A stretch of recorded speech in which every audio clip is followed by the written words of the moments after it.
Welcome back to the Healthy Dose Podcast. I'm Dr. Joe Gambardella with Dr. Buzz Korth, Advanced Physical Medicine and Rehab down in South Florida, and Buckeye Physical Medicine and Rehab up in Columbus, Ohio. How you doing, Buzz?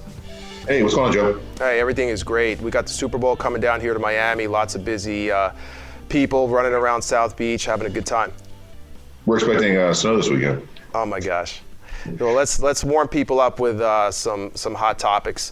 We're coming to the end of the month. You know, people are getting set with their workout plans. We had a bunch of people sign up on weight loss programs this week, already starting to lose weight.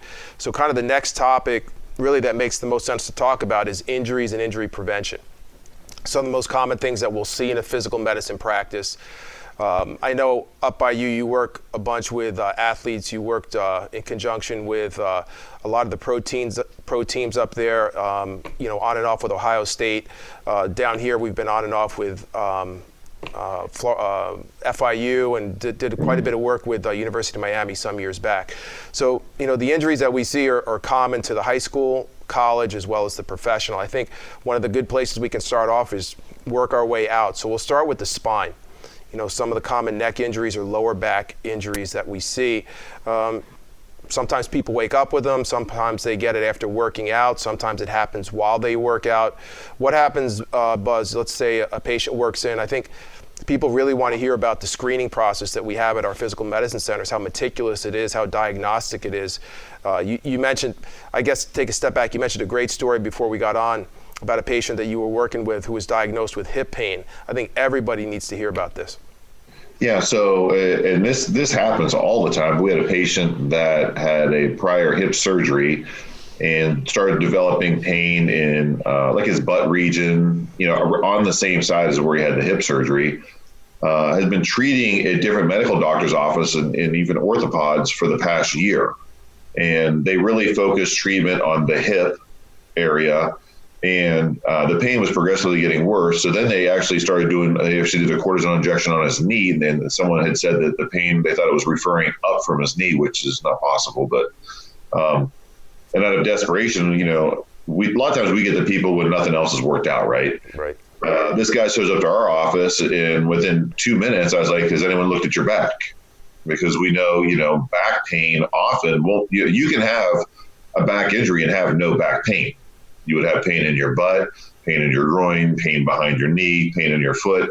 So just because your back doesn't hurt doesn't mean you don't have a back injury. The same thing with neck. We see it all the time, Joe. People will come in with a neck injury, but it'll hurt their shoulder. So they'll be going to the doctor and, the doctor's treating their shoulder with PT, cortisone, all this stuff that doesn't work, and the shoulder doesn't get better. Well, it's not a shoulder injury. It's a disc injury in the neck that's been misdiagnosed. And part of the fault of that is that the medical system we have today, a lot of doctors are incentivized to try to keep expenses down. And an MRI can be an expensive test, although we have cash. It's really inexpensive if you pay cash, right? Mm-hmm. But there's this aversion to ordering MRIs because people might not know this, but if you're a doctor and you order more MRIs than your peers, and you're in a network, you can get kicked out of the network. So it's not about what's doing right for the patient. It's about saving money for the insurance company and being in the network, which is really sad. So, this guy here has been suffering for the past year, and his results came back tonight, and it's a disc in his low back. So we've wasted a year. The guy's been in pain for a year. He's literally walking with a cane now. And it's something that, we'll be able to jump on care tomorrow. We'll do a decompression class 4 laser. And this guy's going to be better, my predictions, within 2 weeks. Incredible. So it's just a textbook example of just being misdiagnosed. And, the other thing, Joe, is you got to understand when a person goes to their primary care, and this is not slamming primary care. Primary care physicians can't be heart experts, pain experts, cold and flu experts, psychologists. You can't be good at everything, right? You can't be a jack of all trades. But the way our system's set up is you have, whether you have back pain, the flu, high blood pressure, you go to your primary care doctor, and they're expected to diagnose and treat you properly, and they just can't do it. That's why, if you have some musculoskeletal injury, I always think see a chiropractor or someone that specializes. And the reason I like chiropractors, especially in integrated practice like yours or mine, Joe, is we have chiropractors, we have physical therapists, and we have medical providers, and that's all we do is treat pain. Yep. And we're all specialists. And, I know at your office and the same thing in my office, when you come to my office, you're going to see the chiro, you're going to see the PT and the medical doctor, and then we're going to have a meeting about you. And we all look at things a little bit differently. So the medical providers say, here's what I can do medically. The PTs will say, here's what I can do with the PT. And then I'm going to say, here's what we can do with chiro. And that team approach is a lot better than seeing a primary care who doesn't specialize in it and gives you pain pills and maybe sends you to some type of rehab facility and, treating the wrong reason. Yeah. When you have a team of doctors that are highly qualified, nationally certified in spinal decompression, fellowship trained in stem cell therapy, diplomat trained in bioidentical hormones, certificate in peptide therapy, we really do look at it from a very holistic top to bottom approach, inside out approach.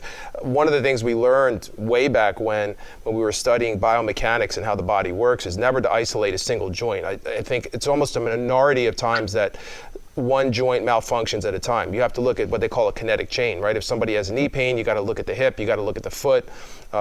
Is the foot pronating? Do they have flat feet? What's the wear of the foot look like? So many things come into this. It's not just, give a drug or a medication and treat the symptom when the underlying cause remains untreated. An analogy I like to use that we learned almost in the very beginning of what we did was the pebble in the shoe. And you could relate this to any symptom that you have. Remember, if you have headaches, if you have knee pain, if you have back pain, how do you want to treat that? When you talk about a pebble in a shoe, if you have a pebble in your shoe and it's putting pressure on the bottom of your foot or a nerve on the bottom of your foot and it's causing pain, well, what do you want to do with it? How do you fix it? You take a pill for it?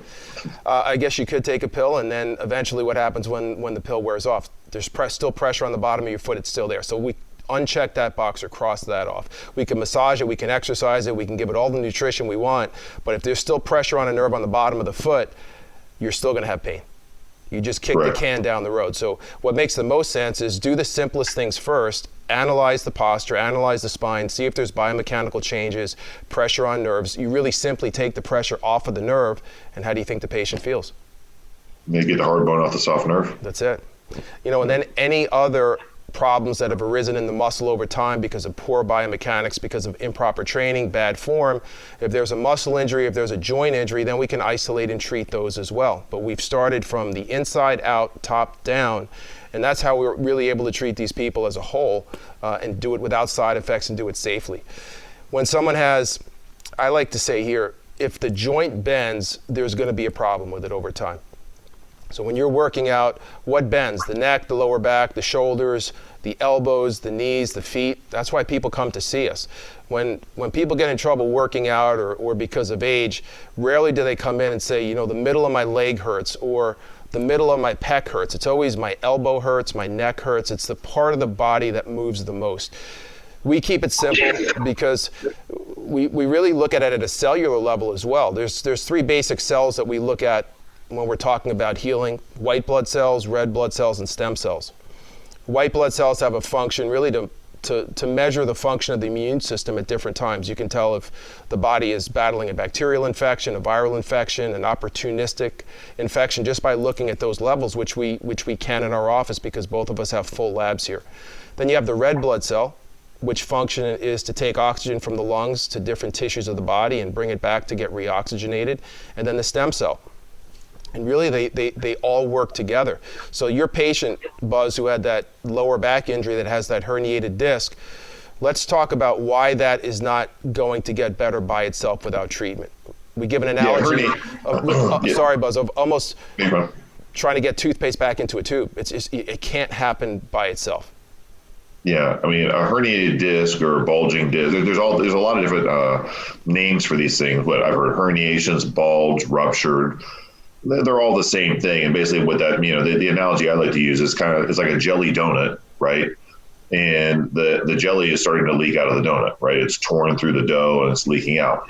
And as you said, the jelly is not going to go back in on its own. The toothpaste isn't going to go back into the bottle.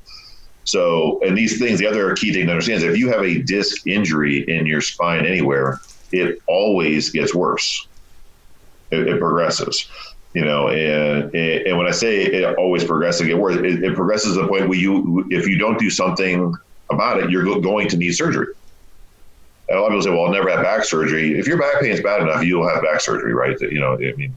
So you can't say you'll never have surgery because the pain's that intense, you'll have to have surgery.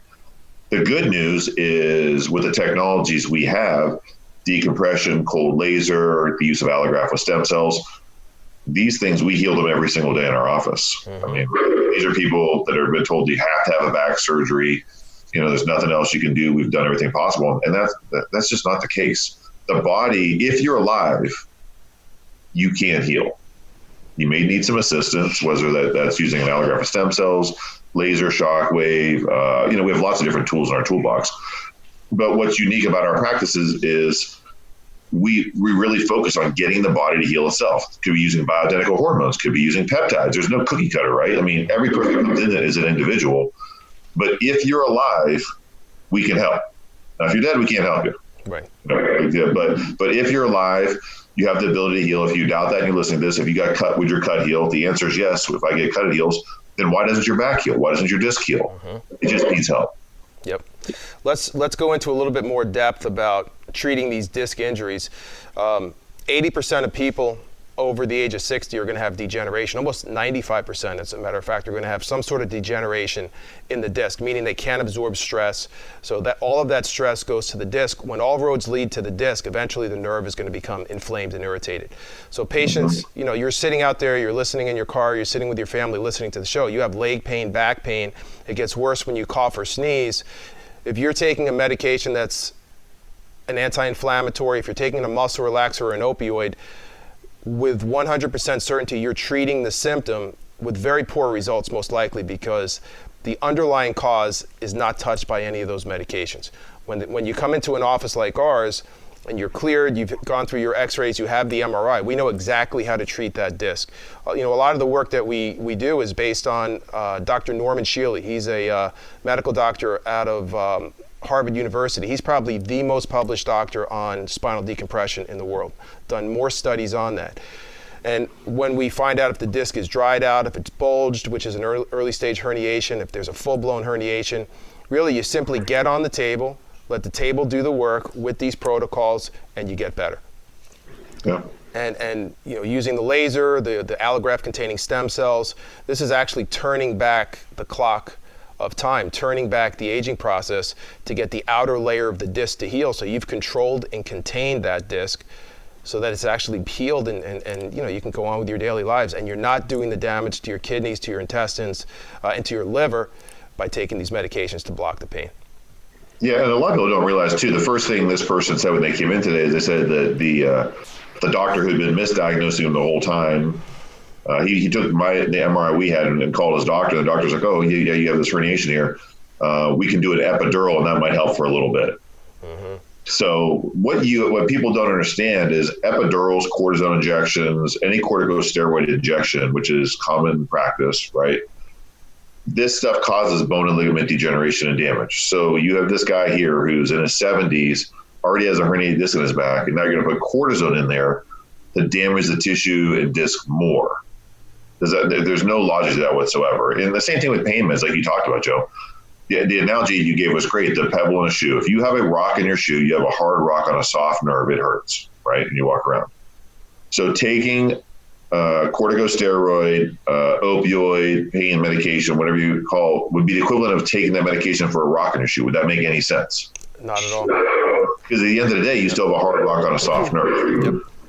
Yep. So obviously that's not going to fix the problem. And the difference in the way we treat things in a lot of traditional physicians is finding out what is the cause of this and what's actually going to fix it. I don't care about masking it. What's going to fix the problem so it doesn't come back? Yep.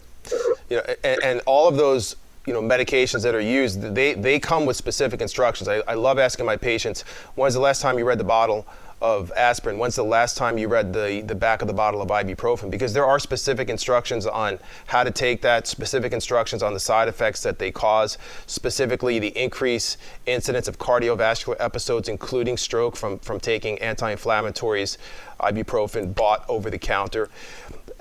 Almost no one knows the length of time that it's safe to take these drugs. The physicians cover themselves by putting a warning label on the back of every single bottle. And it says, do not take longer than 10 days unless prescribed by your physician. And the reason that they say that is because of the significant damage that it does when taking them, even short-term or long-term. We mentioned a few episodes back that, in the society that we have now where people drink too much, eat too much, take too many drugs, still the number one leading cause of acute liver failure in the United States today, 51% of all liver failure, acute liver failure, is caused by acetaminophen. Which is Advil. Tylenol that you buy over the counter.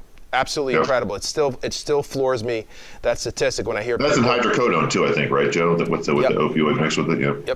Yep. So, there's a purpose for all of these things. Anyone who's ever had surgery, thank God they're there.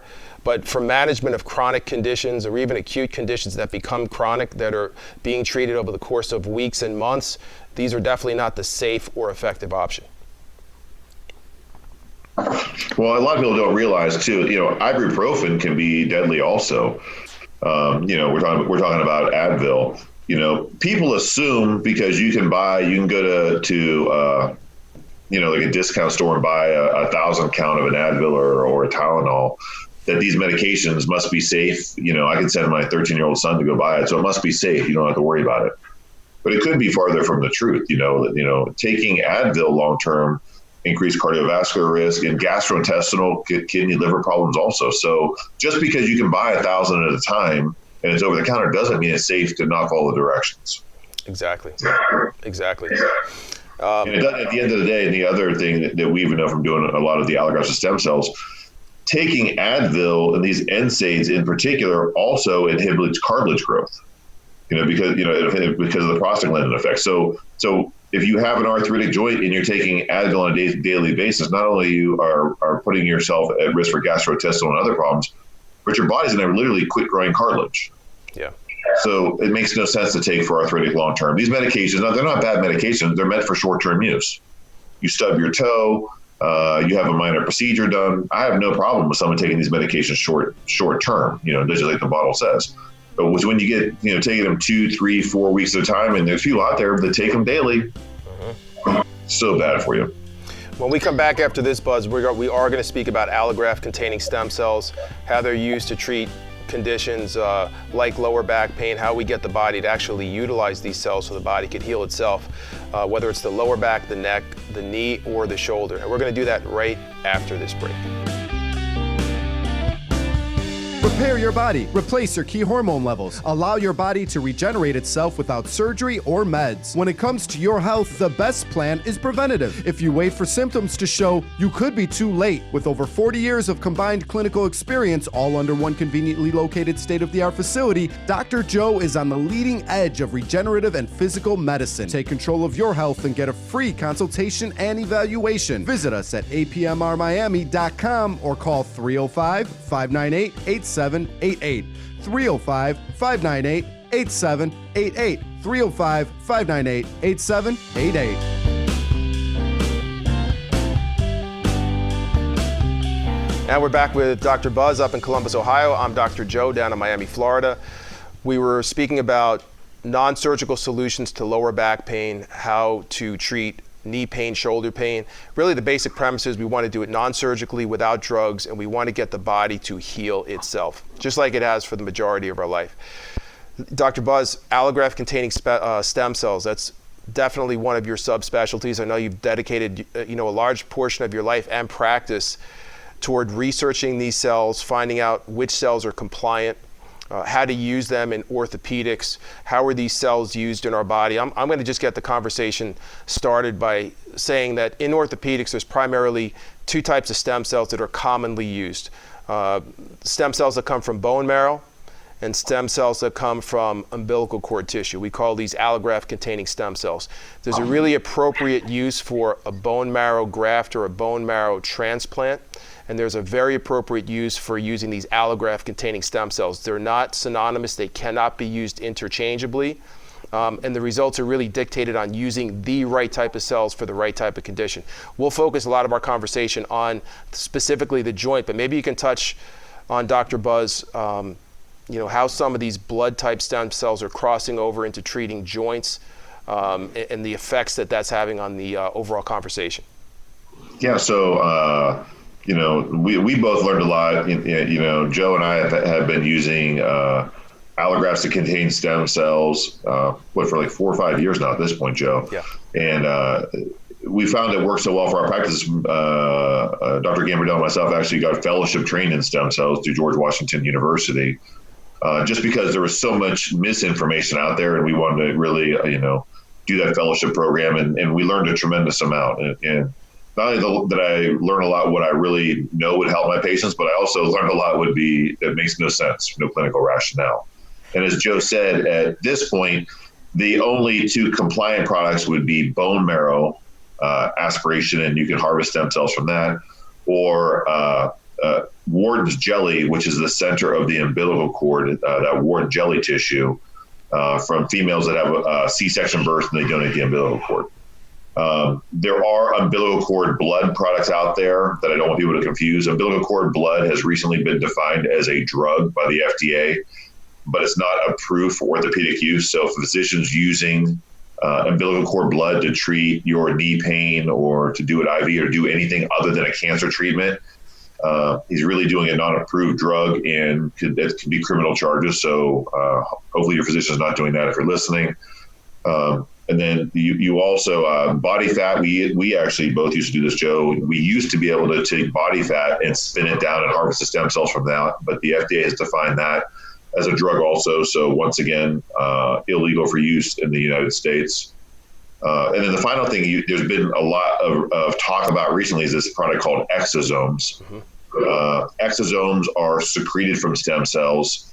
But the FDA, once again, has been very clear because of the risk and the unknowns with this, that these are now drugs.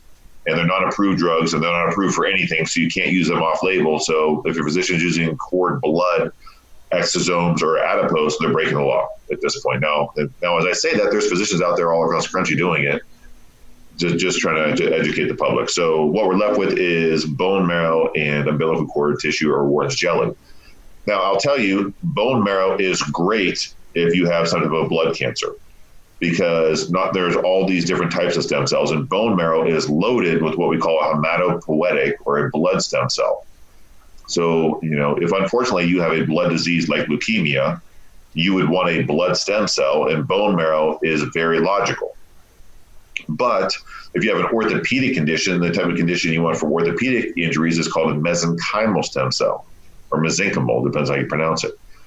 And bone marrow is a terrible source of mesenchymal or mesenchymal stem cells.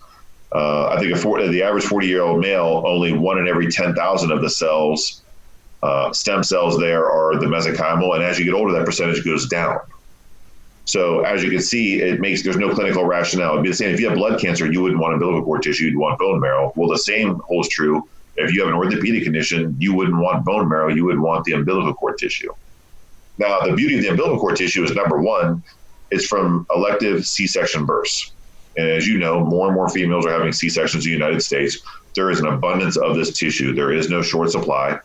The process is very vigorous of how they get this tissue. Basically, what happens is it's harvested in a tissue bank, the same way they do blood donations and organ donations. So the person's pre-screened, they're blood tested.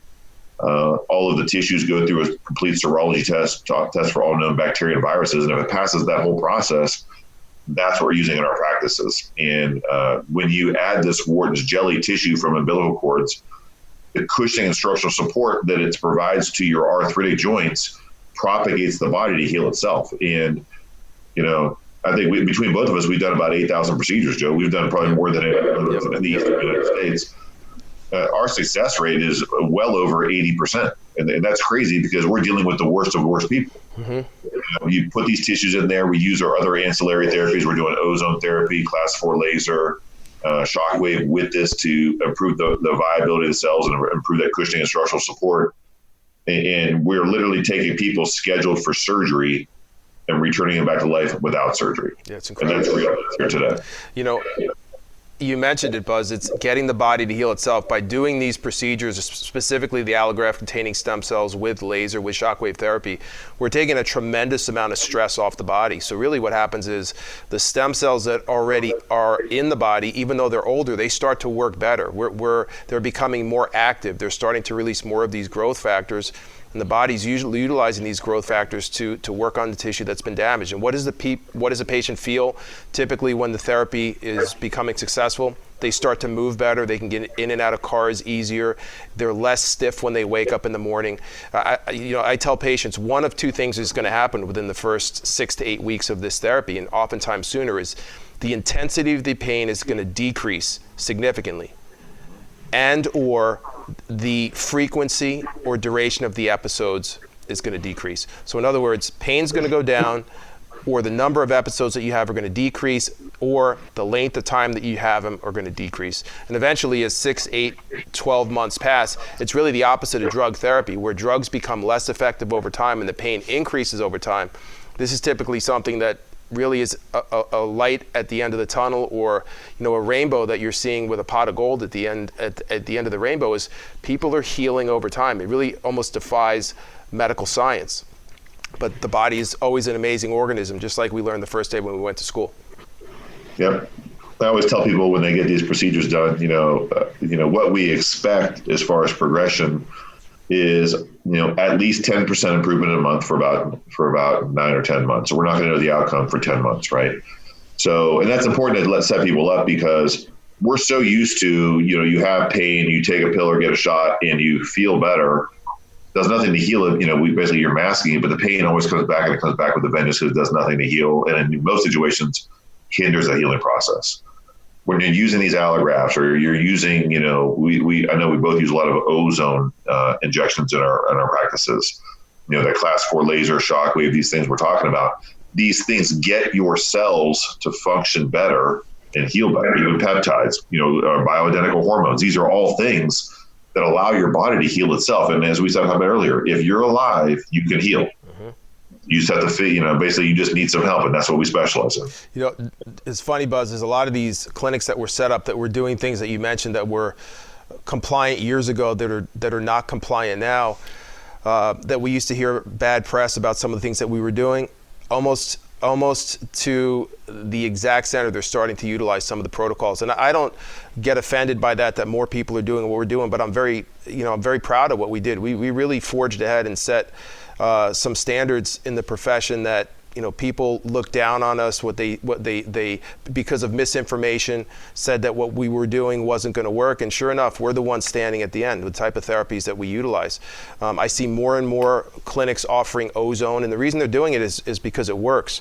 When we talk about stem cells, another analogy is stem cell is like a garden hose. It's got to be turned on. If you don't have any water coming out of the hose, nothing's going to grow, and that's what these stem cells are like. You could place a cell, but in order for the body to heal, to have any cushioning or structural support, that stem cell has to release something.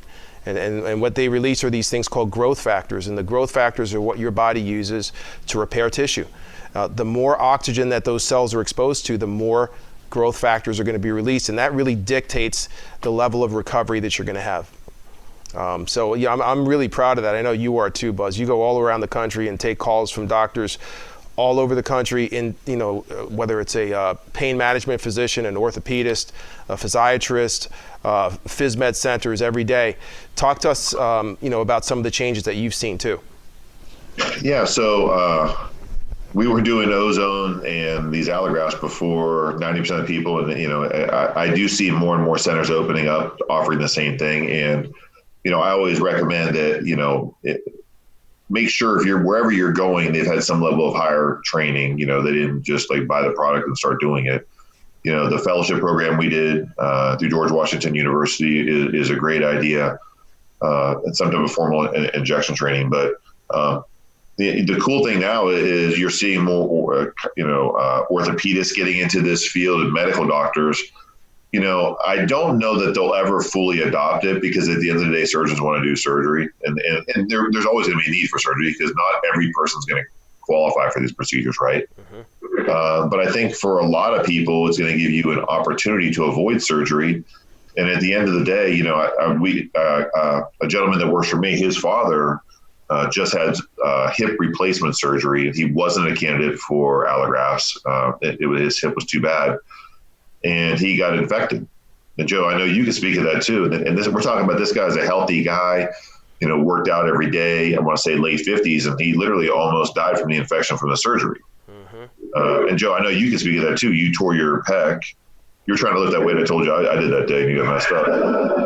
But you tore your pec, and if a complete rupture of the muscle, you're not a candidate for allograft, so you wouldn't have surgery. And Correct. I mean, talk about your story. You almost died, and you're a healthy guy.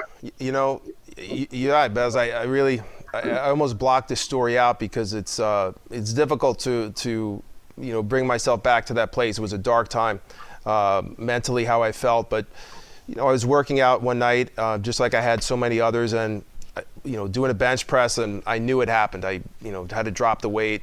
I saw as soon as I sat up, one side of my chest was on one side of the body, and my arm was hanging off the other. So it was definitely a rupture. 2 MRIs confirmed that.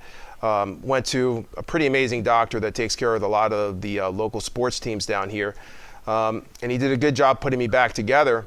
But the unforeseen thing that happened was I developed a severe case of cellulitis. And for anyone who doesn't know about that, cellulitis is a severe bacterial infection that could, if it leaks into the blood, could cause sepsis, septicemia. I think 270,000 people died of it last year, all induced in hospital settings. It could leak into the bone and cause something called osteomyelitis, in which case they would have to amputate, or remove a portion of the bone. And it happened. It happened to me. So 6 days after the initial surgery, I was back in for more surgery. They opened me up again, cleaned out as much as they could, scheduled to go home in a couple of days. And as soon as the doctor came in and took the bandages off, I knew as soon as I saw his face that I wasn't going home.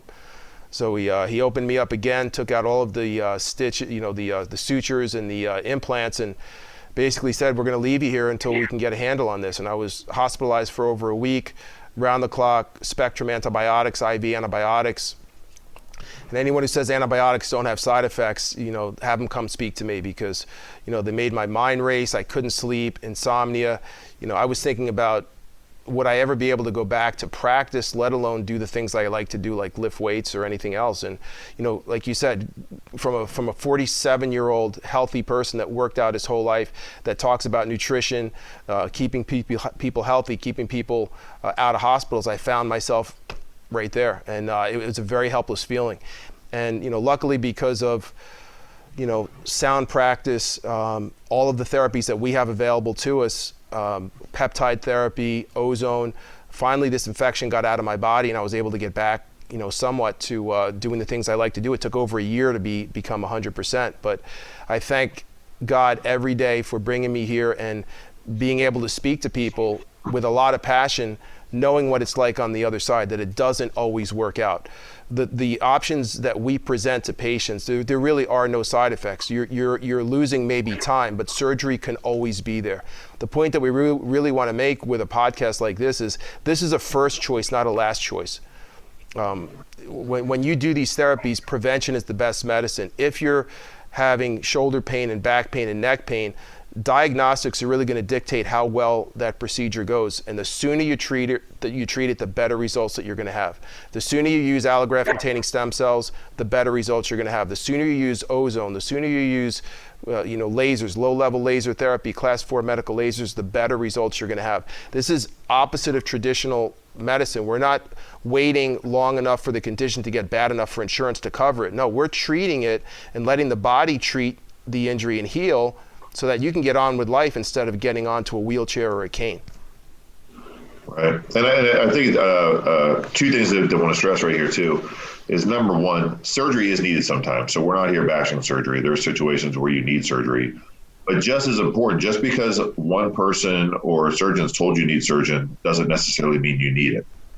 So I always recommend, if you can get to either Joe's office, my office, or someone else that has alternative care, allograft stem cells, I think, get a second opinion. It's worth your time. Get the second opinion.